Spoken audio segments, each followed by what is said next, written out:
वफाकी वज़ीर इत्तलात अताउल्लाह तारड़ ने तिरा की सूरत हाल पर खैबर पख्तूनख्वा हुकूमत के झूठे प्रोपेगेंडे का सख्ती से नोटिस लेते हुए कहा है कि इस मामले को सलामती के इदारों से जोड़ना एक मुनज़्ज़म साजिश है। सख्त मौसम के बायस हर साल लोग आर्जी नकल मकानी करते हैं, जबकि सिक्योरिटी इदारे सिर्फ इंटेलिजेंस बेस्ड कार्रवाइयाँ कर रहे हैं। वफाकी हुकूमत के मुताबिक ना तो वादिय तिरा को खाली कराने का कोई हुक्म दिया गया है और ना ही किसी बड़े फौजी ऑपरेशन का ऐलान किया गया है। इस मामले पर वफाकी हुकूमत और खैबर पख्तूनख्वा की सूबाई हुकूमत आमने सामने आ चुकी हैं। वज़ीर आला खैबर पख्तूनख्वा सुहेल आफरीदी खुलकर सिक्योरिटी फोर्सेस के ऑपरेशन की मुखालफत कर रहे हैं और इल्ज़ाम आयद करते हैं कि फैसले बंद कमरों में किए जा रहे हैं और लोगों को ज़बरदस्ती नकल मकानी पर मजबूर किया गया। दूसरी जानिब हक़ाइक़ इस बयानिए की मुकम्मल तायीद नहीं करते। सरकारी दस्तावेज़ात के मुताबिक डिप्टी कमिश्नर खैबर ने 28 अक्टूबर को सूबाई हुकूमत को मुमकिना रज़ाकाराना नकल मकानी से पेशगी आगाह कर दिया था और रिलीफ इंतजामात की दरख्वास्त भी की थी, मगर बर वक्त तैयारी न होने के बायस इंसानी मुश्किलात पैदा हुई। 2008 से 2013 तक खैबर पख्तूनख्वा और साबिक फाटा में मुतअद्दिद बड़े फौजी ऑपरेशन हुए। इनमें ऑपरेशन ज़लज़ला, सिरात मुस्तकीम और शेर दिल शामिल थे, जो सन 2009 तक जारी रहे। इसके बाद ऑपरेशन राह रास, सवात और मालाकंड में, जबकि जनूबी वज़ीरिस्तान में ऑपरेशन राह निजात किया गया। उसी अरसे में खैबर पास ऑपरेशन और ब्लैक थंडरस्टॉर्म जैसे अहम ऑपरेशंस भी हुए। बाद अज़ां कोहे सफ़ेद और महदूद नौइयत की इंटेलिजेंस कार्रवाइयाँ भी जारी रहीं। इन तमाम मराहिल में भी नकल मकानी जैसे मसाइल सामने आए, मगर उस वक्त की सूबाई हुकूमतें वफाकी हुकूमत और सलामती के इदारों के साथ मुकम्मल ताउन करती थीं, जिसके बायस मुतासरा आबादी की बहाली और रिलीफ निस्बतन बेहतर अंदाज में मुमकिन होती रही। आज सूरत हाल बहुत मुख्तलिफ है। दिलचस्प बात यह है कि खुद वज़ीर आला खैबर पख्तूनख्वा ने मुतासरीन की रजिस्ट्रेशन के लिए बाड़ा और पेंडाचीना में 5 कैंप्स कायम करने की हिदायत दी, जो इस बात का सबूत है कि नकल मकानी का अमल मुकम्मल तौर पर अचानक या खुफिया नहीं था। इसके बावजूद सूबाई हुकूमत एक तरफ विफाक पर इल्ज़ामात लगा रही है और दूसरी तरफ अमली ताउन से गुरेज़ां दिखाई देती है। एक सरकारी एहलकार के मुताबिक ना तो ये मामला सूबाई काबीना में ज़हर बहस आया और ना ही सूबाई हुकूमत ने इनखला की तारीख पर संजीदा मुशावरत की। वफाकी हुकूमत का मौक़िफ़ ये है कि सूबाई हुकूमत की सियासी मसलहतें और इदारा जाती महाजराई न सिर्फ तिरा के अवाम के मसाइल में इजाफा कर रही है, बल्कि खैबर पख्तूनख्वा में दहशत गर्दी जैसे हसास मसले को भी पेचीदा बना रही है। ऐसे में बड़ा सवाल यही है कि जब माजी की तरह ताउन से मसाइल हल हो सकते हैं, तो खैबर पख्तूनख्वा हुकूमत क्यों टकराव की राह अपना रही है? खैबर पख्तूनख्वा में PTI हुकूमत की तंग नज़र सियासी मफादात की कीमत कब तक खैबर पख्तूनख्वा के अवाम को अदा करना पड़ेगी? इसी पर प्रोग्राम के पहले हिस्से में गुफ्तगू रखेंगे। हमारे साथ हैं हसन निसार, शहजाद चौधरी, जैगम खान और आमिर अहमद खान साहब। प्रोग्राम का सवाल आप सभी के लिए। तिरा आबादी की नकल मकानी बहरान सूबाई हुकूमत की इंतजामी नाअहली या सियासी दानिस्ता सियासी हिकमत अमली? शहजाद चौधरी साहब, कुछ अर्सा पहले भी, कुछ हफ्ते पहले भी हम इस मामले पर गुफ्तगू करते रहे। रियासती इदारे कुछ ज़रूरतें समझ रहे थे, सरहद पार से होने वाली दहशत गर्दी, पाकिस्तान में होने वाले दहशत गर्दी के वाक़यात, जितना नुकसान हमने पिछले साल 2 साल के अंदर उठाया, वो माजी के नुकसान पर भी हावी होता जा रहा था। कुछ चीज़ों की ज़रूरत थी और रियासत बावर भी करा रही थी, वफाक भी इस पर बातचीत कर रहा था, डॉक्यूमेंट्स भी ये बता रहे हैं कि आगाही थी। खुद ज़िले इंतज़ामिया ने जो इक़दाम किए वो भी सामने मौजूद हैं कि किस तरीके से एडवांस 2.5 लाख रुपए हर ख़ानदान को दिए गए हैं। 10,000 से ज़ायद ख़ानदान नकल मकानी कर चुके हैं। नकल मकानी करने वाले भी हर ख़ानदान को 50,000 दिए जा रहे हैं। मगर सूबाई हुकूमत का जो पॉइंट ऑफ व्यू सामने आ रहा है, उसको किस तरीके से ट्रांसलेट करेंगे? क्या सारी जिम्मेदारी विफाक पर डाल के सूबाई हुकूमत हाथ झाड़ के बैठ सकती है, या ये ऑपरेशन डायरेक्टली विफाकी हुकूमत के बगैर मुमकिन है? सूबाई हुकूमत की जिम्मेदारी डायरेक्टली कितनी बनती है? क्या वो उठा रही है? नहीं उठा रही तो क्यों? अच्छा, क्या तिरा में ऑपरेशन जरूरी था? पहले इस सवाल को देख लेते हैं।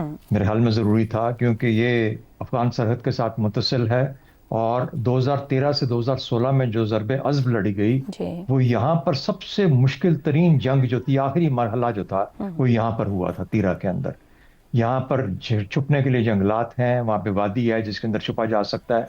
और 2009 में फर्स्ट टाइम, पहली मर्तबा पाकिस्तान बनने के बाद हमारी जो फौज थी उसने उस वैली को एंटर किया था 2009 के अंदर।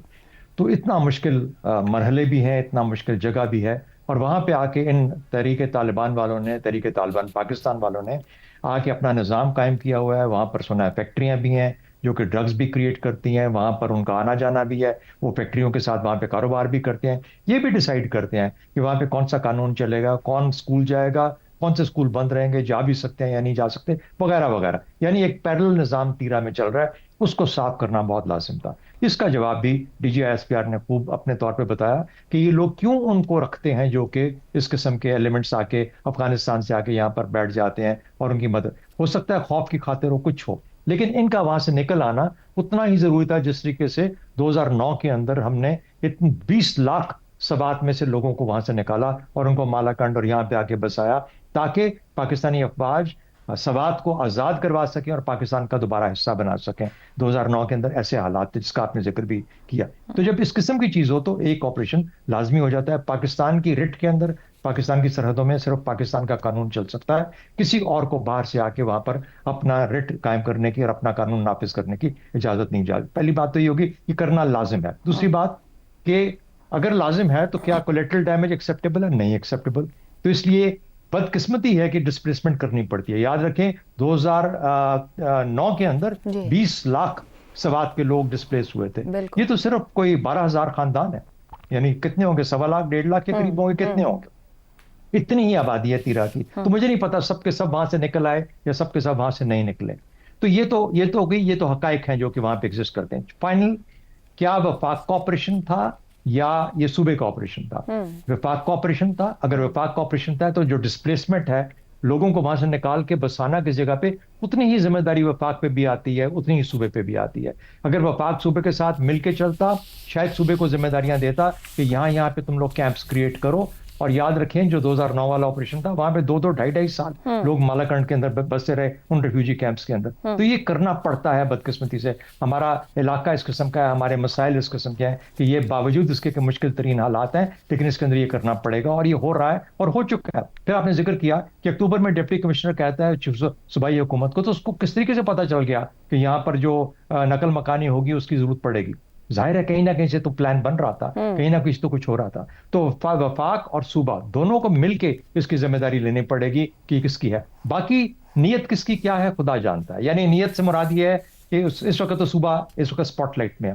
اگر صوبہ اسپاٹ لائٹ میں ہے تو اگر وہ اس کو ایک سیاسی طور پر ایک سیاسی کھیل بنا کے اس سے کچھ فائدہ حاصل کرنا چاہتا ہے تو بدقسمتی ہوگی پاکستان کی بھی اور باقی ان لوگوں کی بھی. شہزاد صاحب, کمنگ بیک ٹو دا سوال صاحب, تھوڑا سا اس کو مزید فوکس کرتے ہیں. جب ضلعی انتظامیہ میں رقم بانٹ رہی ہے تو ظاہری بات ہے وفاق نے براہ راست تو ضلعی انتظامیہ کو رقم نہیں دی ہوگی ہر گھر کو نقل مکانی کرنے والوں کو.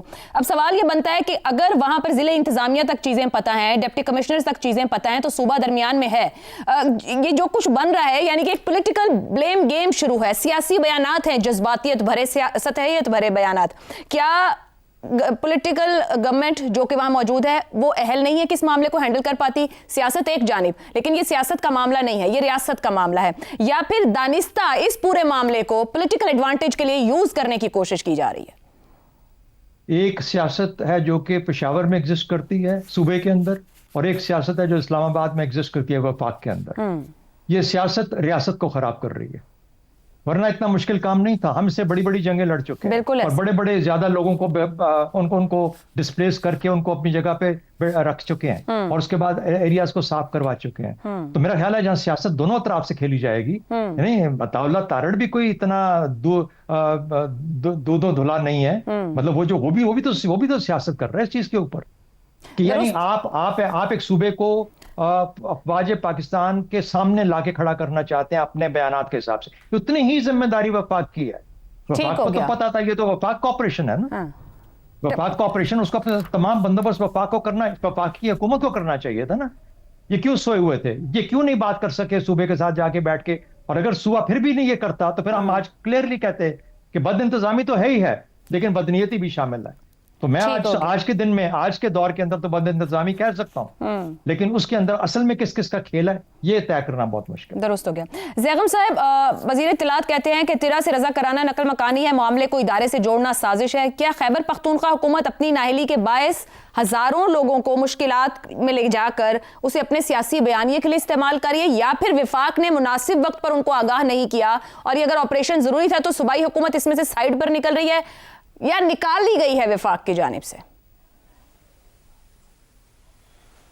ایک چیز تو بالکل واضح ہے, وہ بات یہ واضح ہے کہ حکومت پاکستان نے, جس میں ظاہر ہے ہم حکومت پاکستان کہتے ہیں تو دونوں حکومتیں شامل ہیں, انہوں نے تیرا ویلی کے لوگوں کو لیٹ ڈاؤن کیا ہے. अगर हमने दहशत गर्दी की जंग जीतनी है, जो हमने जीतनी है, वी हैव नो ऑप्शन, बेशक, तो फिर हमें दहशत गर्दी से मुतासरा इलाकों को भी साथ लेना होगा और वहाँ के लोगों को भी साथ लेना होगा। और इस बात में हुकूमत इस बार नाकाम हुई। ऑपरेशन की वहाँ ज़रूरत थी, वहाँ पाकिस्तान के ख़िलाफ़ जंग लड़ने वाला हर ग्रुप मौजूद है जो केपी में मौजूद हो सकता है। वहाँ पे ऐसे इलाके भी हैं जिन पर दहशतगर्द कंट्रोल कर चुके हैं, नारकोटिक्स का भी हब है, वो खैबर पख्तूनख्वा के कैपिटल के भी इंतहाई करीब है। वहाँ से ये दहशतगर्द की आग आनन फानन सूबाई कैपिटल तक भी फैल सकती है। फिर ऐसी बदइंतज़ामी वहाँ पे क्यों हुई? अब आपको साफ नज़र आता है कि प्लानिंग की खामियां हैं। अब ये जो प्लानिंग की गई, अब इसके अंदर बज़ाहिर तो दोनों हुकूमतें शामिल थीं, वफाकी हुकूमत भी और सूबाई हुकूमत भी। आपको सूबाई हुकूमत का वाज़ेह एक फुटप्रिंट नज़र आता है। डिप्टी कमिश्नर साहब मुज़ाकरात कर रहे हैं, लोगों के साथ बातचीत कर रहे हैं। जो इदारे हैं सूबाई वो प्लानिंग कर रहे हैं। मसलन रिलीफ का और बहाली और आबादकारी का जो महकमा है वो 4 अरब रुपए भी जारी कर रहा है। एक दूसरे से गुफ्तगू भी चल रही है। और दूसरी तरफ जो सूबाई हुकूमत है वो बाहर आकर, सामने आकर न बात करना चाहती है, न इसको ओन करना चाहती है, क्योंकि उसका मसला ये है कि वो एक तो दहशतगर्दों को नाराज़ नहीं करना चाहती, खौफजदा है, वो अवामी नेशनल पार्टी नहीं बनना चाहती। वो ये कहती है कि हम दहशतगर्दों के सामने आके अवामी नेशनल पार्टी जैसी इबरत का निशाना नहीं बनेंगे, हमने नहीं मरना, जो करना है खुद कर लो। दूसरी बात, उसको लिवरेज के तौर पे इस्तेमाल करना चाहते हैं वफाकी हुकूमत के साथ कि अगर ये काम करना है तो फिर इमरान खान को रिहा करो। जो लिवरेज उनके पास है, 1-2 चीज़ें, उनमें एक बड़ी लिवरेज उनको ये नज़र आ रही है, एज लिवरेज इस्तेमाल कर रहे हैं। और जब ज़ैगम साहब, कतई कलामी की माजरत, आपने 2 बातें की कि वो जिम्मेदारी नहीं लेना चाहते, यानी कि अपने इंतजामात की या बतौर इंतजामिया। दूसरा लेवरेज वाला मामला तो सियासी एंगल है, साइड पे रखते हैं उसको, क्योंकि हर जगह हमारे सियासतदान सियासत पैलेट घुसा देते हैं। ये जो इंतजामी तौर पर जिम्मेदारी वो नहीं लेना चाहते, तो वो क्यों नहीं लेना चाहते? क्योंकि कुछ देर पहले भी उन्होंने असेंबली के अंदर जो गुफ्तगू की है वज़ीर आला खैबर पख्तूनख्वा ने, मैं अल्फाज यहाँ पे दोहरा नहीं सकती, अभी वो वहाँ भी उसी तरह की गुफ्तगू कर रहे हैं कि वो जिम्मेदार नहीं है जो कुछ हो रहा है। वो वजीर आला हैं खैबर पख्तूनख्वा के, रियासत एक काम करने जा रही है। इसका मतलब है वो नियतन आगाज से इसके जिम्मेदार बनने को तैयार नहीं थे कि जो हो वो जाने, हम इस पर सियासत ही करेंगे। फर्ज करें उनको पता भी नहीं था, ये फर्ज कर लेते हैं कि उनको पता ही नहीं था, उनको सिर्फ ये पता चला कि भगदड़ मच गई, लोगों ने निकलना शुरू हो गया। फर्ज करें किसी ज़ल्ज़ले की वजह से हुआ, फर्ज करें सैलाब की वजह से हुआ, फर्ज करें अफवाह फैलने की वजह से हुआ, किसी वजह से भी हुआ। अगर लाखों लोग निकलना शुरू हो गए तो इवैक्यूएशन को मैनेज करना किसकी जिम्मेदारी है? डिजास्टर मैनेजमेंट अथॉरिटी कहाँ होती है? पीडीएम में कहाँ होती है? सूबे के पास होती है। डीडीएम में कहाँ होती है? डिस्ट्रिक्ट के पास होती है। लोगों को मैनेज करने के वसाइल कहाँ होते हैं? टेंट किसके पास होते हैं? खुराक किसके पास होती है? वफाक तो सिर्फ फौज भेज सकता है ना, जब ऐसे सूरत हाल पैदा हो जाए कि सूबाई हुकूमत मैनेज ही ना कर सके इस तरह की सूरत हाल को, और फिर फौज, हेलीकॉप्टर और गाड़ियां लेके पहुंच जाए। शॉर्ट ऑफ दैट, तो सूबाई हुकूमत की जिम्मेदारी है कि वहां पे उस इवैक्यूएशन को मैनेज करते, अपने पूरे रिसोर्सेज भेजते। लेकिन क्योंकि वो इसकी ओनरशिप नहीं लेना चाहते थे, और ओनरशिप ना लेने के पीछे वही बातें जो मैंने अर्ज की, बिल्कुल, तो वो खुलकर ना सामने आना चाहते थे, ना वहां वसाइल भेजना चाहते थे, ना फुली इन्वॉल्व होना चाहते थे। और आपने देखा कि इस दरमियान में वजीर आला साहब क्या कर रहे थे? वो इमरान खान की रिहाई के लिए पूरे मुल्क को मोबिलाइज करने की बात कर रहे थे। दुरुस्त हो गया, ठीक, एहतजाज की तैयारी कर रहे थे, जबकि उनके अपने घर में अपने हल्के में ये हो रहा था। ये अफसोसनाक सूरत हाल है। जिम्मेदारी दोनों हुकूमतों की है, जैसे शहजाद साहब। बिल्कुल ठीक है, जिम्मेदारी दोनों हुकूमतों की है।